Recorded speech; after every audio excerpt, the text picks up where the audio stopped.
I'm working on the engine. It is starting now, but it runs very poorly, and I think it has to do something with three main things. So I need to repin those two connectors, and as you can see, the wiring is very... the second problem why it is not running so good, it's because of the O2 sensor.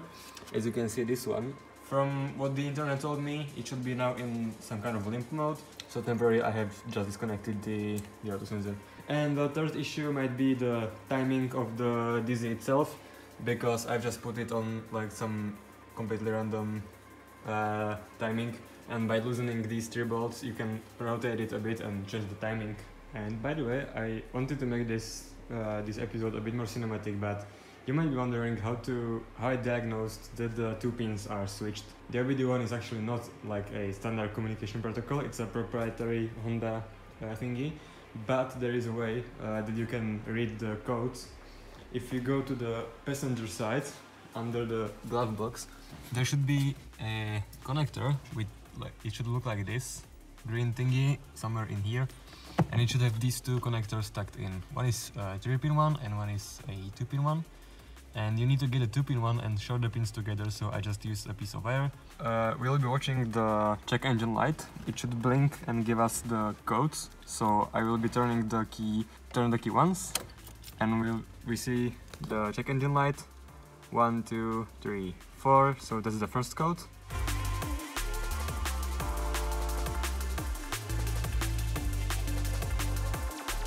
Four long, one short.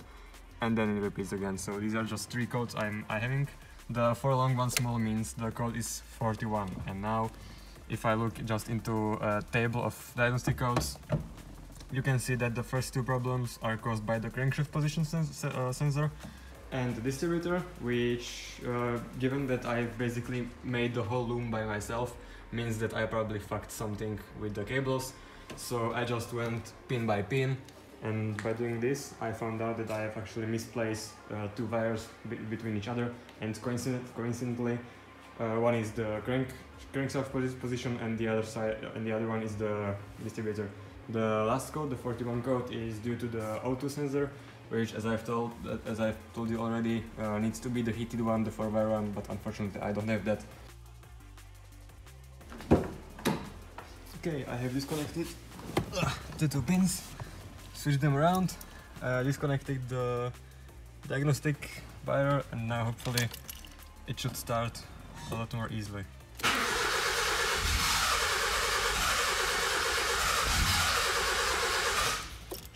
Or not. Shit. And it starts.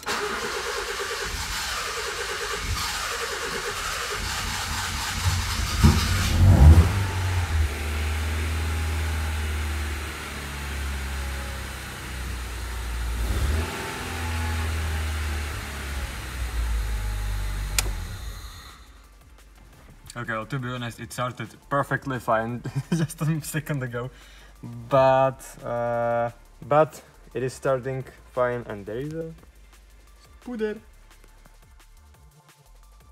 So it starts pretty okay, but as you can see, the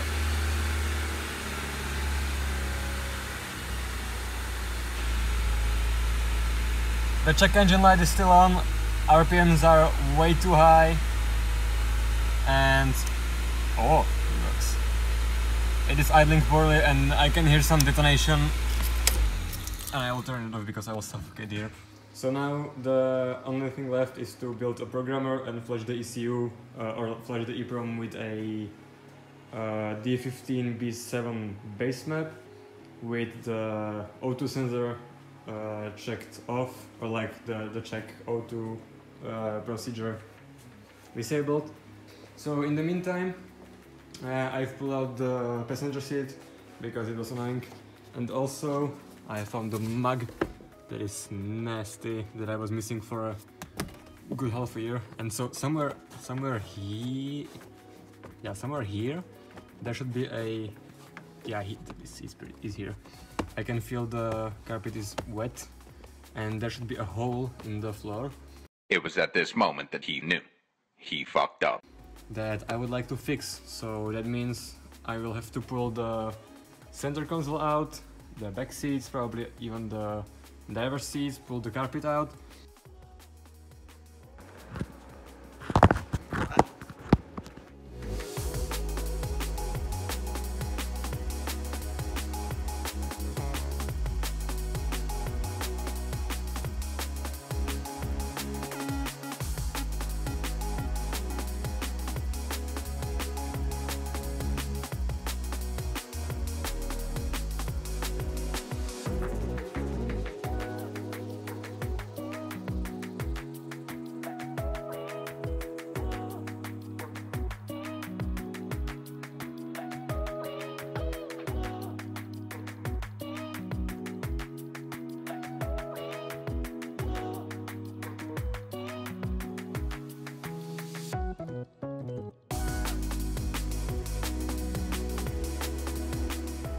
Okay, so progress. I've pulled most of the interior out. As you can see, the carpet is rolled up.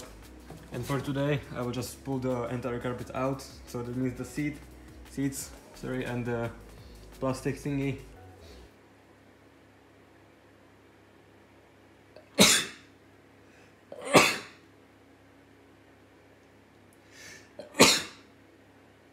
Picture. Also, I've discovered this. As you can see, I have found a coin and it was made in 1997, so that means it has been probably dropped when this car was new.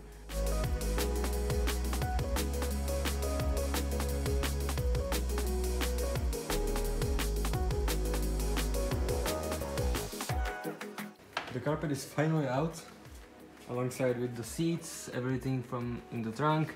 And there is a fucking ugly, nasty ass puder.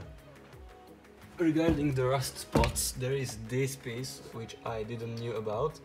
The driver's side looks actually pretty decent, and this is the spot I thought was somewhere here. It is actually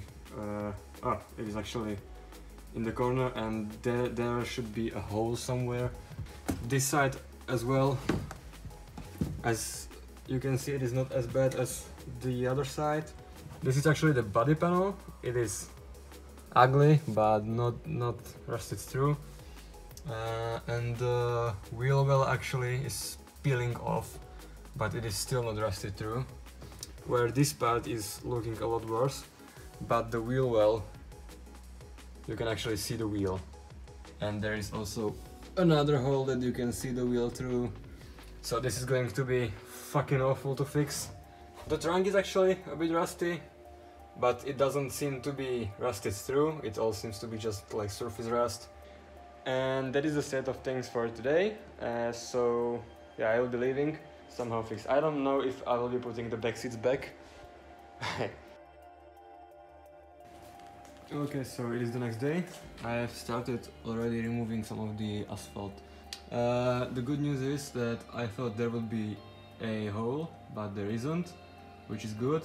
The bad news is I've discovered that, which absolutely fucking sucks. So everything in the front is done, the back seats are done, and the trunk, the main portion is done, and also it is annoying, it is hard, and I fucking hate it. Absolutely had no idea that this was there. This is on the driver's side. So unfortunately that is it for today. I am super tired.